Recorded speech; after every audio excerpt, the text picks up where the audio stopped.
Welcome to Kenton Teaches. Enjoy the video. You begin by securing permission and protecting data. Once done, back up important files to an external drive or the school network and verify the copy. Make sure to gather your tools: a small screwdriver set, a USB diagnostic stick with bootable utilities, and any spare RAM or storage you may need.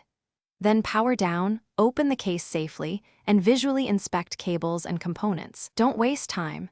Start the diagnostic boot now so you can see error messages immediately.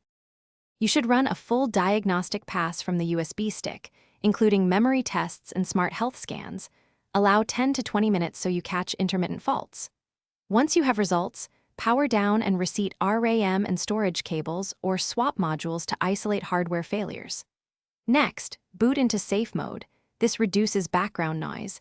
Then open Device Manager to remove or reinstall drivers that fail. Once done, reboot normally and observe if the problem persists, because driver conflicts often masquerade as hardware issues.